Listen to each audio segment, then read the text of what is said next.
Hello നമസ്കാരം എല്ലാവർക്കും എൻ്റെ ഒരു പുതിയ വീഡിയോയിലേക്ക് വീണ്ടും സ്വാഗതം. കഴിഞ്ഞ വീഡിയോയിലേക്ക് ഇത് ഷെയർ ചെയ്ത് മെസ്സേജ് അയച്ച് എല്ലാവർക്കും 1000 നന്ദിയുണ്ട്. ആദ്യമായിട്ടാണ് എൻ്റെ ചാനൽ കാണണമെങ്കിൽ ഉറപ്പായും സബ്സ്ക്രൈബ് ചെയ്യണം. ഫേസ്ബുക്കിലാണെങ്കിൽ ഫോളോ ചെയ്ത് ഷെയർ ചെയ്ത് ലൈക്ക് ചെയ്യണം കേട്ടോ.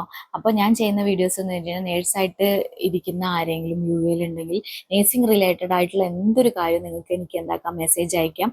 ഞാൻ നിങ്ങൾക്ക് റിപ്ലൈ തരുന്നതായിരിക്കും. അടുത്തൊരു സബ്സ്ക്രൈബറുടെ ക്വസ്റ്റ്യൻ്റെ ആൻസറുമായിട്ടാണ് വന്നിട്ടുള്ളത്. അതായത് ചോദിച്ചത് എന്താണെന്ന് വെച്ച് കഴിഞ്ഞാൽ once DOH license is not renewed yearly means we not write exam again എന്ന് പറഞ്ഞിട്ട് ചോദിച്ചിട്ടുണ്ട്. അതായത് DOH ലൈസൻസ് റിന്യൂ ചെയ്തിട്ടില്ലെങ്കിൽ എന്താക്കാൻ പറ്റുന്നില്ല, വീണ്ടും എക്സാം എഴുതണമെന്ന് ചോദിച്ചിട്ടുണ്ടായിരുന്നു. അപ്പോൾ ഞാൻ പറയട്ടെ, നിങ്ങൾ ഇപ്പൊ ജോലി എടുത്തുകൊണ്ടിരിക്കുകയാണോ എന്താന്നുള്ളത് മെൻഷൻ ചെയ്തിട്ടില്ല. വൺസ് നമ്മളിപ്പോൾ ഒരു DOH exam or DH exam or MOH എഴുതി കഴിഞ്ഞാൽ നമുക്ക് എലിജിബിലിറ്റി എന്ന് പറയുന്ന ഒരു സംഭവമാണ് ഗവൺമെന്റിൽ നിന്ന് കിട്ടുന്നത്. അതായത് എക്സാം എഴുതി കഴിയുമ്പോൾ നമുക്ക് എലിജിബിലിറ്റി എന്ന് പറഞ്ഞ ഒരു ലെറ്റർ ആണ് കിട്ടുന്നത്. പിന്നെ ഈ എലിജിബിലിറ്റി നമ്മളെ ലൈസൻസ് ആക്കി മാറ്റുന്നത് നമ്മൾ വർക്ക് ചെയ്യുന്ന ഹോസ്പിറ്റലോ ക്ലിനിക്കോ ഹോം കെയറോ വാട്ടെവർ ഹെൽത്ത് കെയർ ഫീൽഡിലാണ് നമ്മൾ വർക്ക് ചെയ്യണമെങ്കിൽ അവരാണ് നമുക്ക് അത് എലിജിബിലിറ്റി എന്നുള്ള പേപ്പർ എന്താക്കുന്നത്, നമ്മൾ അവർക്ക് കൊടുക്കുമ്പോൾ അവരത് ലൈസൻസ് ആക്കി കൺവേർട്ട് ചെയ്യുന്നത്. അങ്ങനെ ലൈസൻസ് ആക്കുമ്പോൾ നമുക്കൊരു ലൈസൻസ് നമ്പർ കിട്ടും. അതിന് 1 ഇയർ വാലിഡിറ്റി ഉള്ളൂ ആ ഒരു ലൈസൻസിന് എന്നുള്ളത്. പിന്നെ നമ്മൾ വീണ്ടും ആ ഹോസ്പിറ്റലിൽ തന്നെ അല്ലെങ്കിൽ ആ ക്ലിനിക്കിൽ തന്നെ അല്ലെങ്കിൽ ആ ഹോം കെയറിൽ തന്നെ കണ്ടിന്യൂ ചെയ്യുകയാണെങ്കിൽ അവരത് നെക്സ്റ്റ് ഇയറിൽ വീണ്ടും തീരണേനെ ഒരു 10-15 ദിവസം മുന്നേ അവർ വീണ്ടും എന്താക്കും, നമുക്ക് റിന്യൂ ചെയ്ത് തരും. ആ 1 ഇയറിൻ്റെ ഉള്ളിൽ നമുക്ക് ഒരു 20 CPD പോയിന്റ് നമുക്ക് വേണം എന്താക്കാൻ. നമ്മളത് ഓരോ ക്ലാസ്സോ കാര്യങ്ങളോ എന്തെങ്കിലും നമ്മൾ വർക്ക്ഷോപ്പോ കാര്യങ്ങളോ അറ്റൻഡ് ചെയ്യുമ്പോൾ നമുക്കൊരു CPD പോയിന്റ്സ് കിട്ടുന്നുണ്ട്. അങ്ങനെ ഒരു 20 CPD പോയിന്റ്സ് നമ്മൾ എന്താക്കണം, ആ സമയം കൊണ്ട് അതിലേക്ക് എന്താക്കണം അപ്ലൈ ആ ഇതിലേക്ക്, അതായത് ഷെയാം പോർട്ടലിൽ കയറി നമ്മൾ എന്ത് ചെയ്യണം, അതിൽ അപ്ലോഡ് ചെയ്തിടണം.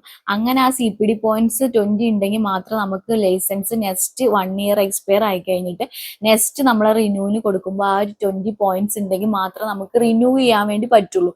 ഇൻ കേസ് നിങ്ങൾക്ക് ആ 20 പോയിന്റ് ഇല്ലെങ്കിൽ റിന്യൂ ചെയ്യാൻ പറ്റില്ല.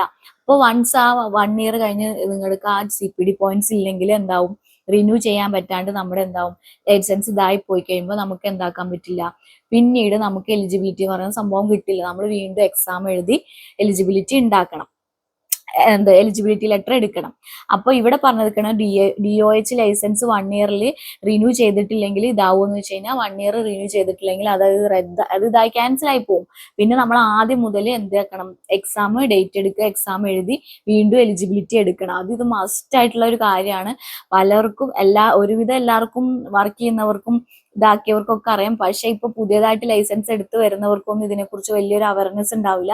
അപ്പൊ നിങ്ങളിപ്പോ വൺസ് DH എക്സാമോ DOH MOH ഒക്കെ എഴുതിയിരുന്നിട്ട് നിങ്ങൾ ജോലി അന്വേഷിച്ച് നിങ്ങൾക്ക് വിത്തിൻ 1 ഇയറിന്റെ ഉള്ളിൽ ഒരു ജോലി കിട്ടിയില്ലെങ്കിൽ നിങ്ങളുടെ ലൈസൻസ് എന്താവുന്നുണ്ട്, ആ എലിജിബിലിറ്റി എന്താവുന്നുണ്ട്, ഇതായി പോവും, ക്യാൻസൽ ആയി പോവും. പിന്നെ നിങ്ങൾ വീണ്ടും എക്സാം എഴുതണം.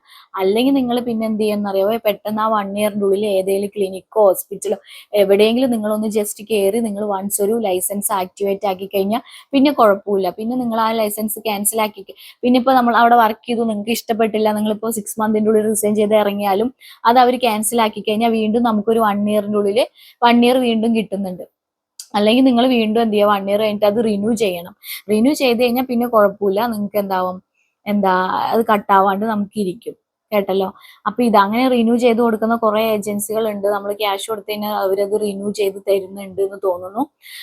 വൺസ് 1 ഇയറിന്റെ ഉള്ളിൽ നിങ്ങൾ എന്ത് ചെയ്യുക, ലൈസൻസ് ആക്കിയിട്ടില്ലെങ്കിൽ അത് കട്ടായി പോകും. അപ്പോൾ ശ്രദ്ധിക്കുക, വിത്തിൻ 1 ഇയറിന്റെ ഉള്ളിൽ എവിടെയെങ്കിലും കയറി അത് എലിജിബിലിറ്റി എന്നുള്ളത് ലൈസൻസ് ആക്കി മാറ്റുക കേട്ടോ. അപ്പൊ ഇതായിരുന്നു ആ സബ്സ്ക്രൈബർ ചോദിച്ചിട്ടുണ്ടായിരുന്നത്.